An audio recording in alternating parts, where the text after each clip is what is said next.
वहाँ पे मर्डर हो गया है और दोनों भाई थे और भाई में आपस में कुछ टॉयलेट को लेके अनबन हो गई थी, तो उससे वो बात बढ़ती गई आपस में।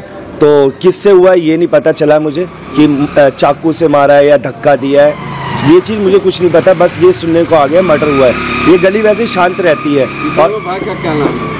अब दोनों भाइयों का नाम नहीं जानता मैं, जब भी ये है कि हाँ ये यहीं रहते थे। एक भाई बिल्कुल शरीफ था और एक थोड़ा नशे वशे करता था, सुनने में ये चीज़ आ रही है। और ये 6 नंबर गली वैसे शांत रहती है और अभी इस टाइम विंटर का समय है तो सब अपने घरों में जाके सो जाते हैं जल्दी और दुकानें शॉप वॉप सब बंद हो जाती है 10 बजे के करीब। और यहाँ पे बस यही है कि रात को कुछ जगहों पे रात को ब्लैक में शराब मिल जाती है, ठीक है। रात को कौन कहाँ से शराब लेके आया है, क्या किया है, ये कोई नहीं जानते, बट ये है कि आपस में झगड़ा हो गया, ये सुनने को आया। सागर जी क्या हुआ है जो रात को है, क्या हुआ बताइए। एक्चुअली क्या है कि कल रात की ये घटना है लगभग 1:30 बजे की और ये शौचालय की सफाई को लेकर 2 किराएदारों के बीच में विवाद हुआ है, जिस विवाद के बाद विवाद इतना बढ़ गया कि एक पार्टी ने 2 भाइयों को जिनमें से एक का नाम सुदीप और एक का नाम प्रेम है, दोनों पर जानलेवा हमला किया, जिसमें सुदीप की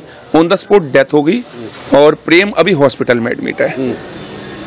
तो ये परिवार कहाँ के रहने वाले हैं? ये परिवार पीछे उत्तर प्रदेश इटावा से रहने वाले हैं और दोनों भाई यहाँ पे अकेले रहते थे और अभी हाल ही में इसी साल में इनके 2 भाइयों की एक्सीडेंट में भी जो है मौत हो चुकी है। तो ये दोनों भाई यहाँ पे रह रहे थे, इनका परिवार यहाँ नहीं रहता, सिर्फ एक इनकी बहन दूसरी जगह रहती है क्योंकि वो विवाहित है।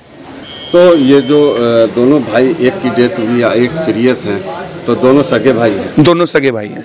तो ये झगड़ा किसका हुआ था? झगड़ा एक किराएदारों से हुआ था, नीचे इनके कोई किराएदार रहते हैं तो ये भी उसी मकान में रहते हैं, बाथरूम की सफाई को लेकर इनका आपस में विवाद हुआ है। अच्छा जी। क्या मानते हैं छोटी सी बात को लेकर इस तरह? छोटी सी बात एक्चुअली क्या है कि गोविंदपुरी की कानून व्यवस्था दिन प्रतिदिन बिगड़ती नजर आ रही है। अभी हाल ही में पुलिस वाले की भी हत्या हुई थी यहीं पे, अभी ज्यादा दिन नहीं बीते हैं और आज ये अब उसकी वेल्टिनेटर पे तो उसे डबल मर्डर ही कहेंगे क्योंकि उसकी हालत काफी नाजुक बताई जा रही है। तो गोविंदपुरी की कानून व्यवस्था जो है चरमराती नजर आ रही है और इस पे संज्ञान तो लेना चाहिए कम से कम अफसरों को। संजय क्या हुआ था बताइए। नहीं, एक्चुअली मैं एकदम स्पष्ट से नहीं बता सकता, बट जो इनके साथ हुआ है वो मेरे रिलेटिव हैं। वो क्या नाम है, वो उसको चाकू लगे हुए थे, वो मेरे घर के रात में 1 बजे समथिंग वो मेरे घर के बाहर गया है। मेरे घर के बाहर गया है, नीचे किराना स्टोर खुला होता है हमारा, उसने रात में उनसे फ़ोन करवाया है, कॉल करवाया है। तो हम जैसे थे वैसे ही हम नीचे उतर के भागे, देखे कि ये खून से लथपथ थे। एक लड़का था वो उसके साथ में, हम तब उसने हमें बताया कि क्या नाम है, हमें चाकू मारा गया है और क्या नाम है, दूसरा मेरा भाई वहीं पे हैंड टू हैंड ख़त्म हो गया है। तब उनके साथ में हम जितने भी घर में थे 5-6 लोग, हम वहाँ से निकल के भागे हैं। वहाँ से हम तब आए हैं, तब यहाँ पे देखा क्या, एक छोटा वाला जो उसका भाई था वो यहाँ मरा हुआ गिरा हुआ था, पड़ा हुआ था। फिर हमने ऑटो करवा के लेके आए थे तो उसको ऑटो में डाला है, उसको ऑटो से डाल के हम सीधे तब तक पुलिस कांस्टेबल यहाँ पे आ गए थे, उनको लेके तब हम उनको ट्रामा सेंटर लेके गए हैं।